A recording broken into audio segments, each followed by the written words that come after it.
Presidency is unique, 独一无二的. I haven't seen one like it. I don't think the American people have either, and probably not the Chinese people. And now they're beginning to take measures against China.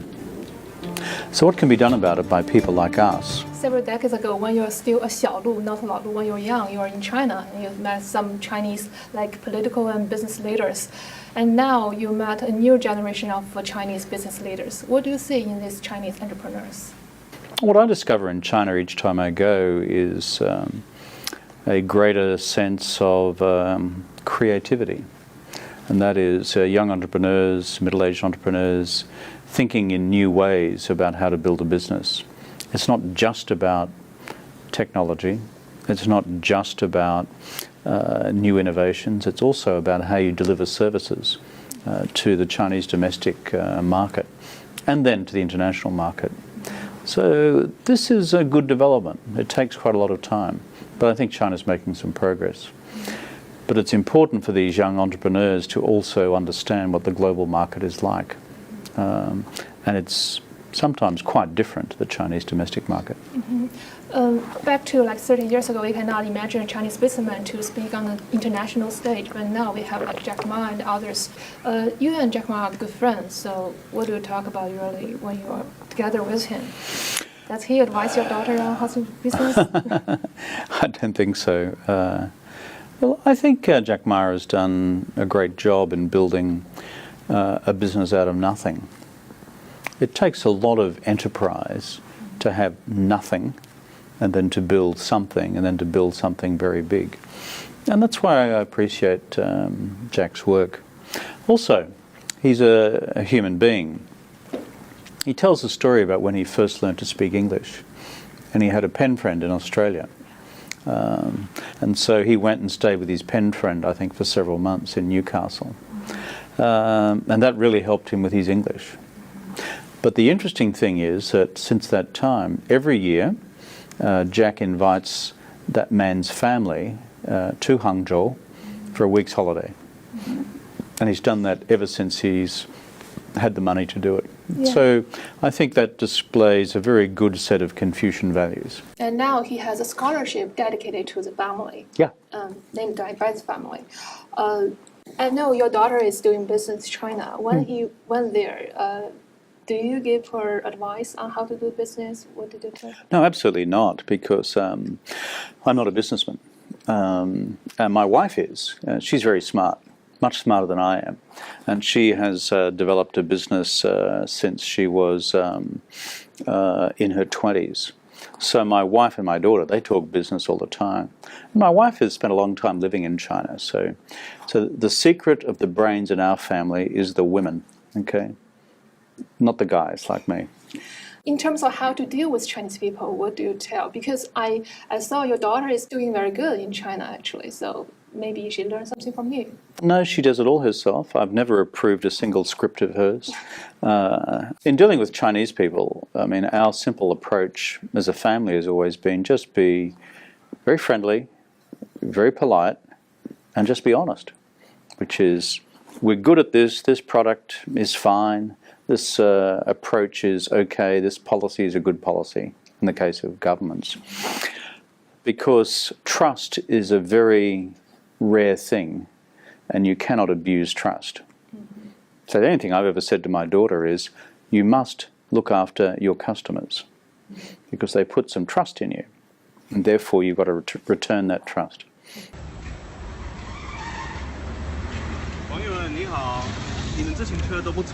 I know you're a good biker. You ride a 飞鸽自行车 back in like 1984. Yeah, I always had my own flying pigeon, and flying pigeons were very good. Very simple, but nothing could ever destroy them. At that time, flight pigeon is still a luxury in China, but now you can see bicycles, like sharing bicycles everywhere. So China witnessed a lot of changes. What do you think is the most significant change? I think one of the smartest things that the Beijing municipal government has done is the bicycle system recently. What's Beijing got as a big advantage? It's flat. And so you can get around the city on a bike pretty easily. And so what I've noticed is this big phase, which is when I first went to Beijing in 1984, everyone rode bicycles. And then when I went back to China as Prime Minister and Foreign Minister, the Member of Parliament, practically nobody rode bicycles anymore. And now the bicycles are coming back. So for the environment, it's a great thing. So you witness the biggest change in China is that? Well, the Chinese people have worked out that you cannot just exploit the environment without consequences. And the government and the people have worked out that if you do that, then it just destroys people's health. So you see a range of measures from climate change to cleaning up river systems and these sort of measures, bicycles. Because, and the move to electric cars will be very important as well. If everyone in China was to own a petroleum-based motor vehicle, 1.4 billion of them, frankly, I think you'd strangle China to death. And so moving to electric cars, bicycles, these sorts of practical measures, I think is the way to go. You see that bloke? He's French. His name's Napoleon. A couple of hundred years ago, he made this extraordinary projection. China is a sleeping lion, and when she awakes, the world will shake. China is today not just woken up. China has stood up and China is on the march, and the question for us all is where will China go and how do we engage this giant of the 21st century? If you start looking at the numbers, they start to confront you in a big way. It's projected that China will become, by whichever measure, PPP, market exchange rates, the largest economy in the world over the course of the decade ahead. They're already the largest trading nation, already the largest exporting nation, already the largest manufacturing nation, and they're also the biggest emitters of carbon in the world. You once said that there's always something new to learn about China. What's your latest new thoughts on China? I think my latest new thoughts on China is to see more and more evidence of China's self-confidence in the world. You read books about it and you read articles about it, but if you know as many Chinese people as I do, 比较多，不就是在网络是直接的，接触，他们对那个全世界的自信 ，self-confidence，越来越大。And I see this in people's individual behavior, their corporate behavior, the political behavior of the Chinese government and state.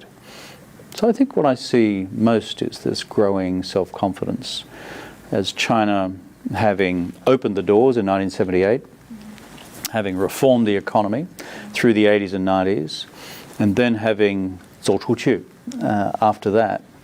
And then 10 or 15 years after 走出去, there is a increasing level of maturity about China's understanding of the world. It's not perfect, but what I see is a greater, more mature reflection of what the world is like, and a greater sense of comfort in working in the world.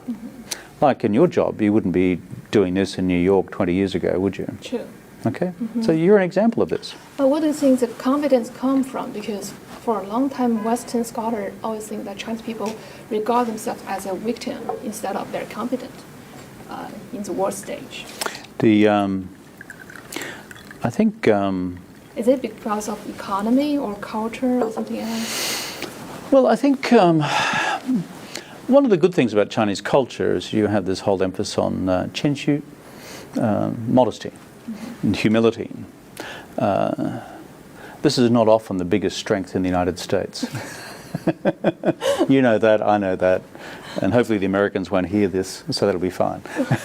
But the great advantage that China has, I think there is an instinctive modesty about the culture and about behavior, and deferring to people. I think this is a good thing. Secondly, I think that is a good skill for understanding the world. If you go out into the world and your attitude is purely 100% 自大, that doesn't help understand the world. You just create enemies that way. And so I think learning to take your time and to patiently understand the world is a very fruitful exercise, although it takes time. The third thing is just a very practical thing, which is the doors were shut for a long time, and then they opened. And now tens of millions of Chinese have gone out into the world. Probably now hundreds of millions, I'm not sure, either short-term or long-term. So the world is less of a mystery to the people of China. And then, of course, there's the point that you referred to, which is that China is now wealthier and as a country more powerful. The Chinese reformers of the late Qing dynasty dreamt of wealth and power.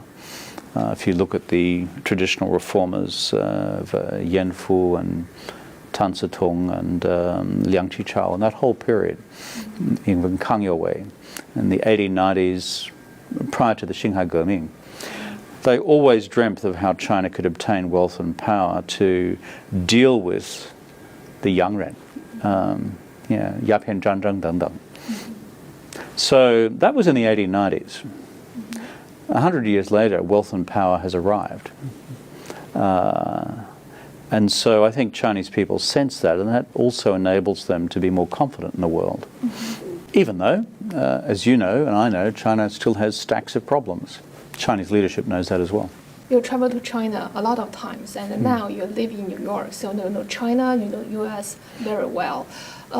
In the past, we have a lot of people who work on the China-U.S. relationship very well, like Dr. Kissinger, like Mr. Paulson. What did you learn from their experience? I think with Henry Kissinger, who I know very well, what Henry has concluded a long time ago is, first, a country as old as China does not change its fundamental views of the world quickly or easily. I mean, you've had a philosophical system and a system of language which is now, 4,000 years old, 3,000 to 4,000 years old.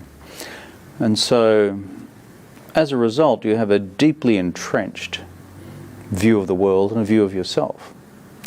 There are no other countries like that.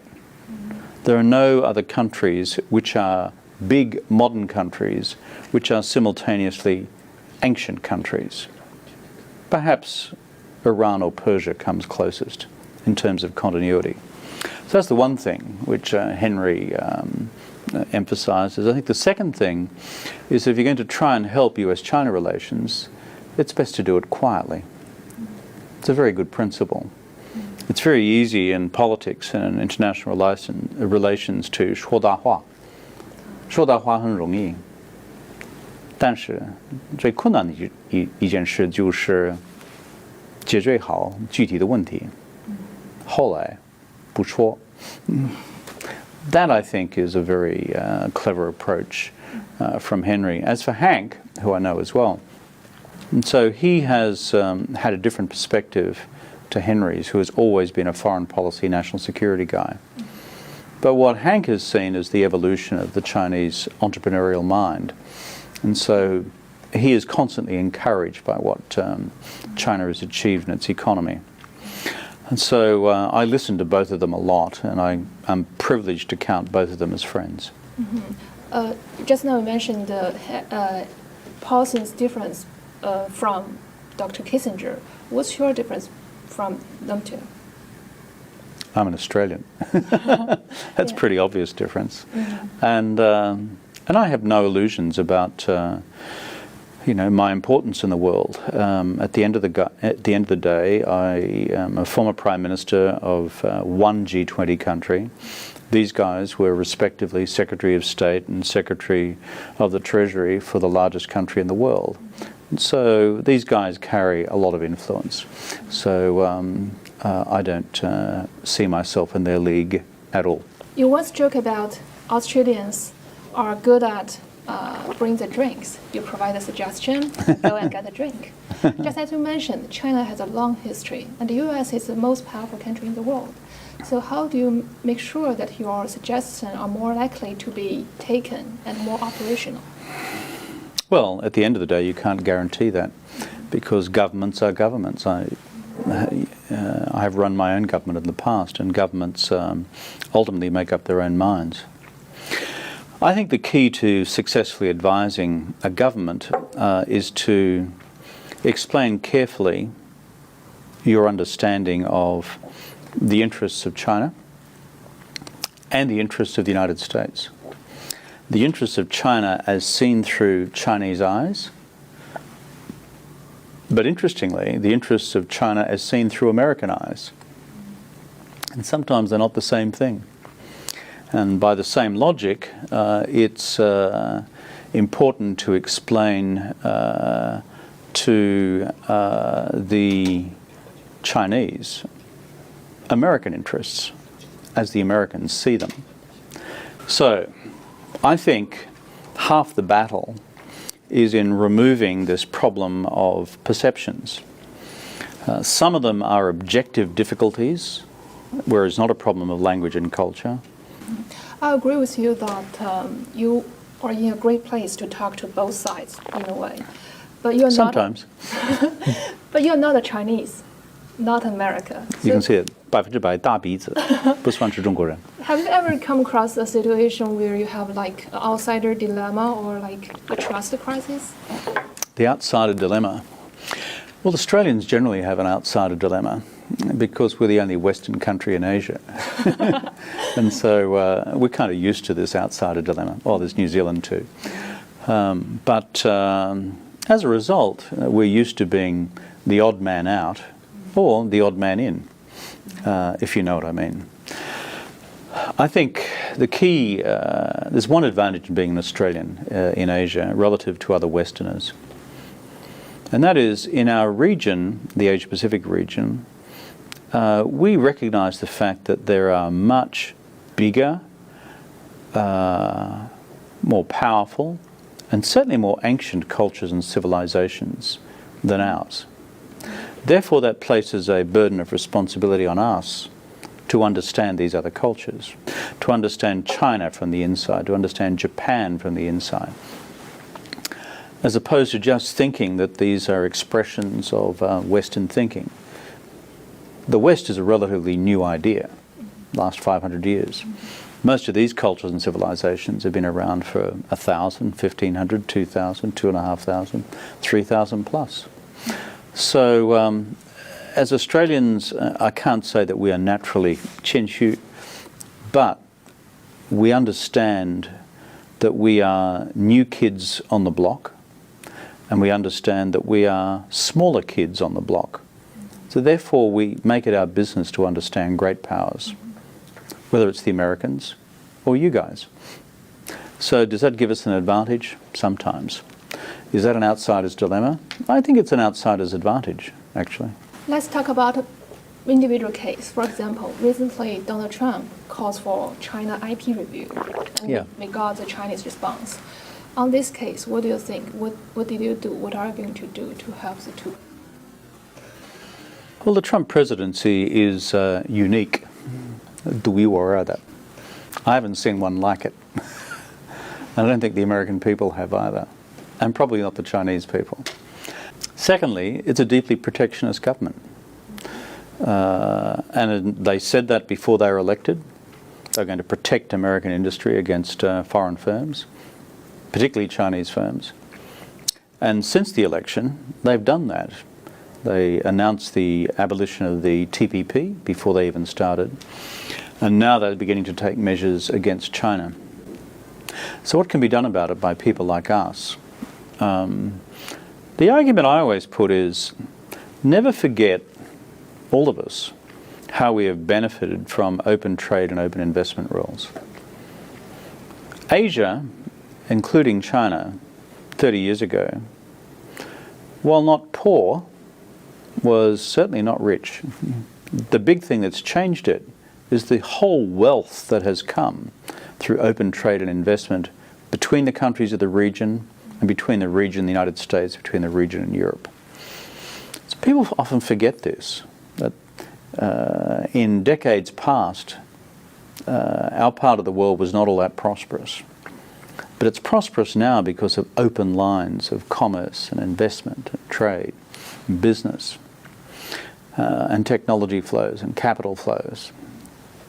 So that's the first thing we emphasize, which is, and the second thing we emphasize is it's very easy to trigger a trade war, which becomes an investment war, which becomes an economic war. And once you do that, our collective wealth collapses. So what we try to do is just to emphasize these two basic truths in our dealings with the Chinese and with the Americans. Will we have an effect or not? I do not know. Because, as I said, this is a unique presidency. So do you think protectionism or populism is only a short-term phenomenon or a beginning of a major, larger global trend?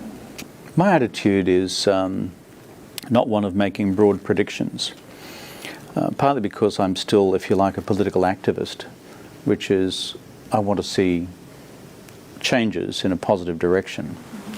And so I believe it lies within the grasp of the Chinese government, the European governments, and the government of the United States to make the right decisions for the future, to keep economies open, to keep societies open, to keep markets open. Will they have the political resolve to do that? Well, that's the reason Macron was elected. And that's a reason why the far-right parties in the Netherlands were not elected. So, and that's why the far-right parties, even in Britain at the last general election, failed. In the United Kingdom Independence Party, UKIP. So you see, it's not just one trend towards protectionism. It's a very mixed trend. If you look at the opinion polling in Europe, it's fascinating. 77% of Europeans want to remain within the European Union. No, 77. 77%，那是比较多嘛。And so the whole idea that concerns about cultural identity and protecting your culture equals closing the doors to global trade and investment is a false equation. In Europe, if you look at the opinion poll data carefully, 那是民意调查很清楚呢，一部分的那些因素都是我要保护我本人的我本地区的文化，与此同时呢，不一定等于保护我们的经济，或者采取那个保护主义方面的那个贸易措施。So it's a complex question. I think if policymakers can recognize the difference, we can protect our cultures, that's fine. But understand that our collective wealth lies still with a globalizing economy. The future of US-China relations, the head says there's a way forward. The head says there is a policy framework, there's a common narrative, there's a mechanism through regular summitry to do these things and to make them better. But the heart must also find a way to reimagine the possibilities of the America-China relationship and the possibilities of China's future engagement in the world. Sometimes, folks, we just need to take a leap of faith, not quite knowing where we might land. Is that your mission or your core value? No, I think if I've got a core mission or a core value, it's how can you bring about a set of circumstances where political leaders around the world change their thinking about the inevitability of conflict. Because in the back of the mind of most political leaders is a view that history teaches us that conflict is inevitable. So how can you change that? And that for me is a question of deep national psychology. So my mission is how do you explain at a practical level how you can avoid conflict, but also through the evolution of what I describe as common values, which transcend all civilizational traditions, all religious traditions, which reminds us that we're just all human beings. By the way, if you cut that, I believe the same as you.